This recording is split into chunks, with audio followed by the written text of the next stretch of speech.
efa niverina tamin'ny lony araka zany fifamovozana iny Ambatonakanga taorina ny fisokafany ny lalana zay tapaka iny indray eo amin'ny lafiny toekarena kosa ndray no entina hoanao manaraka tahirombola fampandrosoana ifotony Fonds local de développement na FDL izay eo anivon'ny ministeran'ny atany sy ny fanapariam-pahefana dia natao anoanana ny commune tetikasa izay nampiarina tao anatin'ny entona moa izy ity ary aiza hoaiza ary ny momba ity tetikasa ity amin'izao akatoko ny fividianana ben'ny tanàna izao dia ho jerentsika ato anatin'ity fanedin'ity ny valiny izay fanontaniana izay noho ny fisian'ny fividianana ben'ny tanàna hatramin'ny 13 jona 2024 no afaka mitondra ny fanohanana ho an'ny commune ny tahirim-bola fampandrosoana ifotony FDL 570 tapitrisa ariary no teti-bola ampiasain'ny tahirim-bola fampandrosoana ifotony mandritry ny enim-bolana voalohany amin'ny ity taona 2024 ity commune Roapolo no mahazo fanohanana ary anatanterahana ny tetikasa miaraka amin'ny FDL andalana fikarohana vola moa zany zao fitrapatsakana raha vola nomena otan'ny FDL aloha zany amin'izao atasika hoe enim-bolana voalohany zao dia mahatratra 570 am'zato tapitrisa ariary 175 millions d'ariary ny fantatra hoe fa ny gouvernement dia misy le mampiasa RRI ao anatin'ny 100 andro ny fanampy zany omen'ny FDL ao anatin'izay 100 andro zay dia ny famatsim-bola commune misy Roapolo ireo commune ireo dia efa navita fifanarahana fotodrafitrasa fifanarahana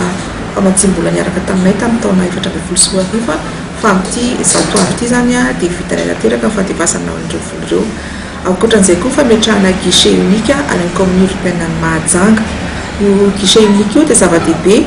voalohany amin'ny fanafainganana aloha ny asa izay atao anatin'ny commune ao anatin'ny commune urbaine Mahajanga dia faharoa ilay unicité de caisse zany hoe fanatsarana ny fampidiram-bola anatin'ny commune misy traçabilité kokoa zany misy fangaraharaana ny fampidiram-bola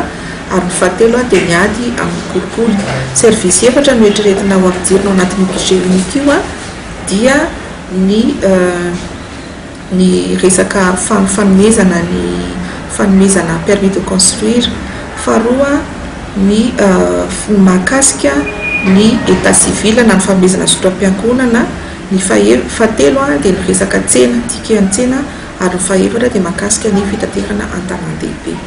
raha ny zava-nisy ny taona 2024 no atao jery-totika 700 tapitrisa ariary no teti-bola nampiasain'ny tahirim-bola fampandrosoana ifotony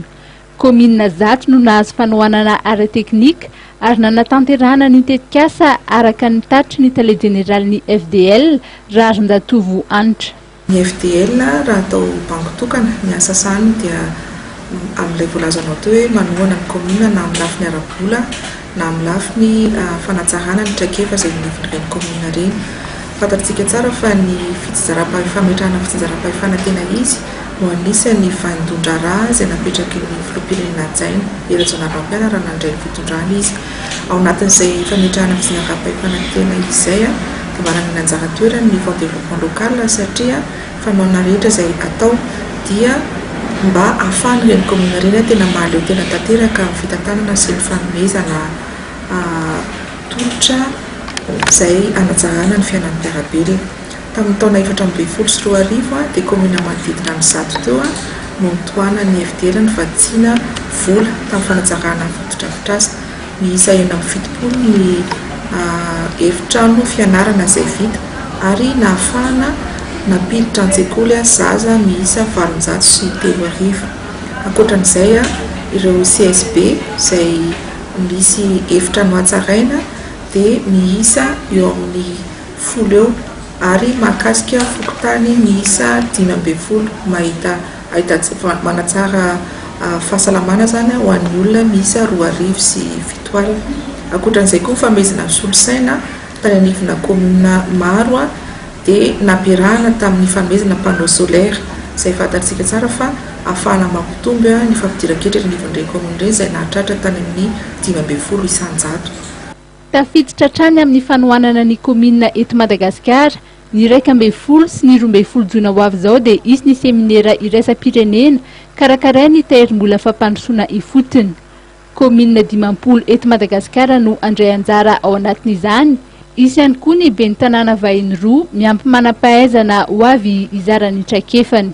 Ny kolotsaina ao anatin'ny fampandrosoana ifotony no lohahevitry ny seminera.